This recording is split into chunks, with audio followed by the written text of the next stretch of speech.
A controversial law used along our southern border in response to rising apprehensions is set to expire in less than a month, but the battle to keep Title 42 in place is far from over.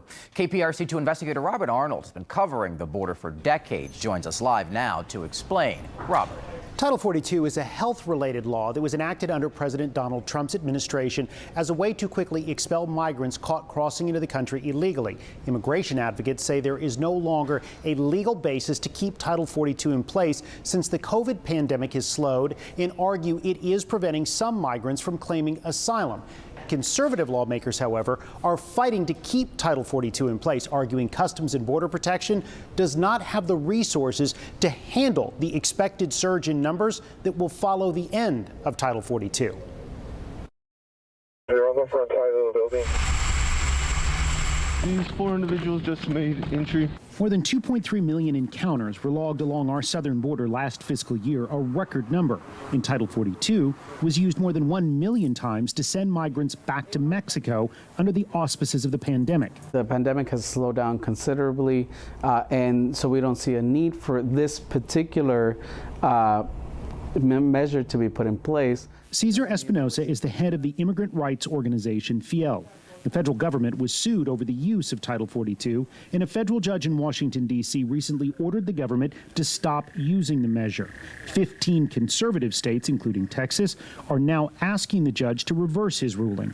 Once this authority goes out the window, and that appears to be imminent, the situation is going to get much, much worse. Texas Senator John Cornyn argues the end of Title 42 will encourage more illegal immigration because our government won't have the resources to house and process all those who would have to be deported to countries other than Mexico, meaning they will be released into the U.S. while their cases work through immigration court. No real immigration overhaul has been done under the Biden administration, as was promised when he was running for president. The recent ruling to end Title 42 conflicts with an earlier ruling from a federal judge in Louisiana, which ordered the government to keep the measure in place. So the courts will sometimes leave in place a policy that's doubtful to avoid sweeping changes to policy. Constitutional law professor Josh Blackman believes, given the different rulings, this issue will wind up before the U.S. Supreme Court.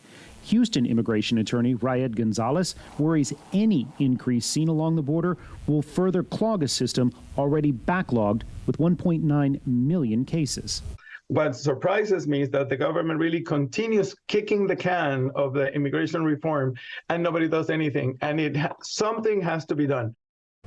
The federal government did have a plan to send a surge of resources to the border when Title 42 was set to expire last May, before it was blocked by that judge in Louisiana. That plan is still in place, and unless another court ruling causes a delay, Title 42 is set to expire on December 21st. Live in the newsroom, Robert Arnold, KPRC 2 News. Robert, thank you.